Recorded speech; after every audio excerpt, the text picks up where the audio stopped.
ఇది Verna fluid vehicle. ఇందులో rear bumper బాగా డ్యామేజ్ అయింది. ఈడ లెఫ్ట్ సైడ్ హోల్ పడ్డది. ప్లస్ అదే విధంగా ఈ బంపర్ రైట్ సైడ్ కూడా ఫీటున్నర టియర్ ఆఫ్ అయ్యి 2 పీసులుగా విడిపోయింది. అయితే మేము దాన్ని జాయింట్ చేసి కరెక్ట్గా రెయిన్ఫోర్స్మెంట్ చేస్తున్నాం. వైర్తో స్టిచ్చింగ్ చేసి రెయిన్ఫోర్స్మెంట్ చేస్తున్నాం. మళ్ళీ ఫర్దర్గా ఉడవకుండా గట్టిదనం కోసం. ఈ హోల్లో కూడా ఆ హోల్ పడ్డది కూడా మళ్ళీ ఫిలప్ చేసి మెటీరియల్ ఫిలప్ చేసి ప్లాస్టిక్ వెల్డింగ్ చేస్తున్నాం. ప్లాస్టిక్ వెల్డింగ్ చేసి దీన్ని రీఫర్బిష్ చేస్తున్నాం. రీఫర్బిష్ చేసినాక మొత్తం స్ట్రెంత్ కూడా రీగెయిన్ అవుతుంది. ఈ విధంగా హీట్ చేసి ప్లాస్టిక్ వెల్డింగ్.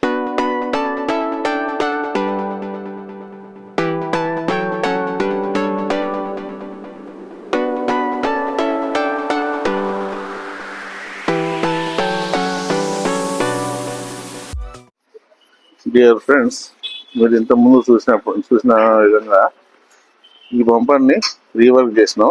ఈ చుట్టుపక్కల మొత్తం స్క్రాచెస్ ఉండే, ప్లస్ పర్టికులర్గా ఈ ప్లేస్లో బాగా డ్యామేజ్ ఉండే. ఈ ప్లేస్ని మొత్తం రీవర్క్ చేసేసి రిపేర్ చేసి దీని పెయింటింగ్ ప్రాసెస్ నడుస్తున్నది. దీని కంప్లీట్ అయిన తర్వాత మీకు ఫినిష్డ్ ప్రోడక్ట్ ఎట్లా ఉంటుందో చూపిస్తాం మీకు. ఈ బ్యాక్ బంపర్ కూడా డ్యామేజ్ బాగా అయింది. ఈ పర్టికులర్ ప్లేస్లో టియర్ ఆఫ్ అయిందంటే కట్ అయిపోయింది. దాన్ని రీవర్క్ చేసేసి టోటల్ లప్పం ఫినిష్ పెట్టి పెయింటింగ్ ప్రాసెస్ స్టార్ట్ చేసినాం. ఈ ప్లేస్లో కూడా మీరు ముందు వీడియో బిగినింగ్లో చూసి కంపేర్ చేసుకోవచ్చు. ఈ ప్లేస్లో మొత్తం స్టిచెస్గా ఉండే మొత్తం ఒక 12 ఇంచుల దాకా 10-12 ఇంచుల దాకా కట్ అయింది.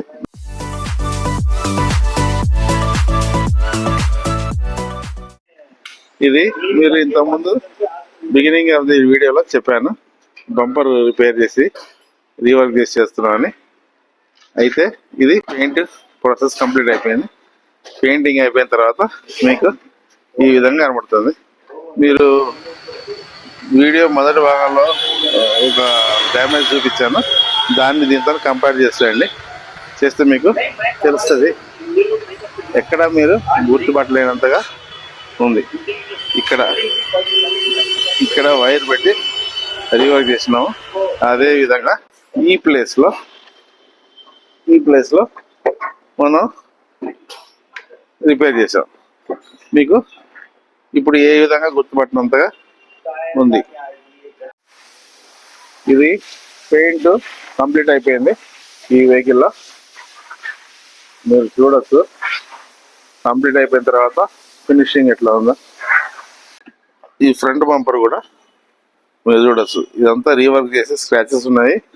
ఇది మొత్తం టియర్ ఆఫ్ అయితే కట్ అవ్వడం అయితే మొత్తం చేసిందా. ఇది మీరు గుర్తుపట్టండి. ఈ ప్లేస్లో మేము రీవర్క్ చేసినాం. కానీ ఇప్పుడు ఏమాత్రం కనిపించేటట్టు కూడా లేదు. కంపారిజన్ చేసినా కూడా ఎక్కడ డ్యామేజ్ అయినట్టు కనబడట్లేదు. ఈ విధంగా మొత్తం పెయింట్ వేసిన తర్వాత యాజ్ ఇట్ ఈస్గా కొత్త బంపర్ లుక్ వచ్చేస్తుంది. పాత బంపర్లని సాధ్యమైనంత వరకు 1 టైం ఇట్లా రీవర్క్ చేసేసి రీఫర్నిష్ చేసుకుంటే కొద్దిగా కాస్ట్ కూడా ఎక్కువ కాబట్టి మనం కొంచెం ఎకనామికల్గా అయిపోద్ది. వెహికల్ కూడా గుడ్ లుకింగ్ ఉంటుంది. ఒకసారి చేసినాక మళ్ళీ తర్వాత ఎలాగో రెండోసారి కొత్తది వేసుకోవాల్సిన అవసరం వస్తుంది. అప్పటి వరకు ఇది కొత్తతో పాటు లుకింగ్ కనబడుతూ ఉంటుంది. ఈ విధంగా 1 టైము మీరు కొత్త బంపర్లు వేసుకునే అవసరాన్ని అవాయిడ్ చేయవచ్చు. Thank you.